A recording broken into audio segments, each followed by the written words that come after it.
and welcome back to my channel, and thank you so much for stopping by. I had taken a small break for a while and I'm back with a new video.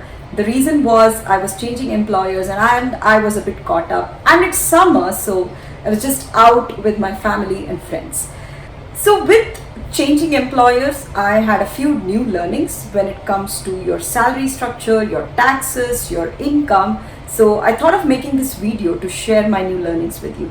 So these are the three things that you need to consider if you are changing employers in Canada. And I'm going to focus only on full-time employers, no part-time, no contractors. So if you're one of those, you can skip this video. If you are a full-time employee and you have changed employers as a full-time employee in the same financial year, then this video is definitely for you. So stay tuned till the end to learn what are the things you need to know.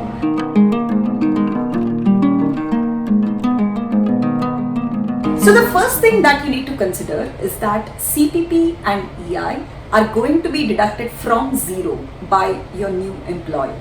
So you may have paid a chunk of money into your CPP and EI for that particular financial year with your old employer, but there is no provision or no forms provided by the CRA to notify your new employer that you have already paid some money into your CPP and EI. You do provide TD1 forms, but these do not tell you anywhere that CPP and EI are already deducted by your old employer. So your new employer is going to deduct CPP and EI from zero. Also, if you change multiple employers in the same financial year, this number is just going to get duplicated. So even though this is the case, you need not worry, because you're going to get all those duplicated amounts back when you file the returns next year. However, you should be aware of this. You should be aware of the fact that more money is going to be deducted from your pay stub, and you can see that, and you should not be surprised while seeing the first pay stub from your new employer.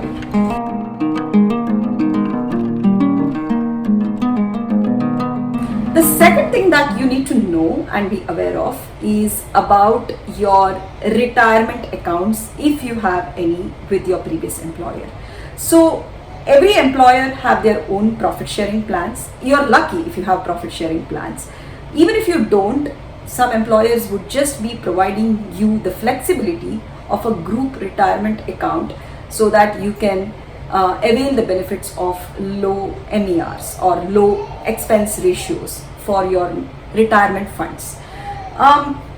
So if you did have one such group retirement account with your previous employer, generally employers give you about 60 to 90 days to move those funds from your previous employer to your current employer. So be aware of this and be aware of this timeline, and also the costs involved with the transfer. Make sure you do it by the deadline, because if you don't, then your group plan will be converted into a personal plan, and that will incur a lot more MERs if you keep the money with your previous employer. There is also one more thing to note. Just for the sake of MERs, you should not be choosing group plans, because group plans have very limited options when it comes to funds. So do talk to your financial advisor. Do make sure you have a well diversified portfolio for your registered as well as non-registered accounts.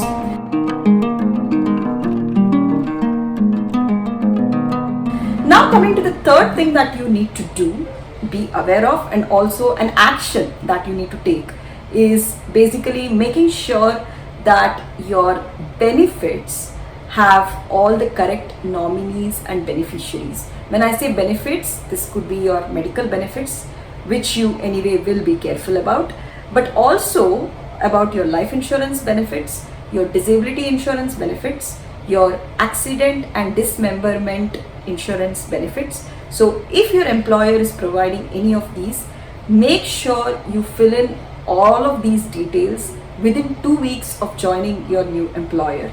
Your employer is going to send you notices and reminders, but even if they don't, make sure you figure out whether these benefits are available to you or not, and get these things sorted out as soon as possible as you join the new employer. The reason why I am stressing upon this is one of my closest friends has gone through this experience. So 4 months after joining his new employer, he passed away due to COVID.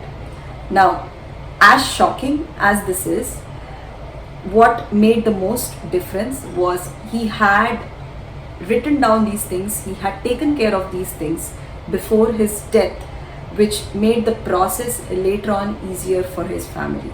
So life happens, you never know, anything can happen, right? Anything can happen even the next second. So just make sure, be aware of these things, be aware of your benefits, and take note of these as soon as possible. Do not push these kind of things to tomorrow.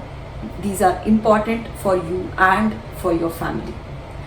If you have some personal life insurance, personal disability insurance, that will be an add-on to whatever your employer is providing, even better.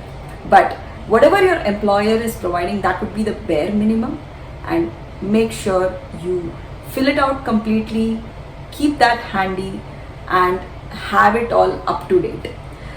So this was all about changing employers in Canada. If you are changing employers and if you found these tips useful, please do let me know in the comments below. And if you're changing employers, I wish you all the very best in your new role. And if you're not changing employers, stash these tips away for the time when you actually do. Thank you so much for watching this video. Stay tuned for more videos in future. Bye for now.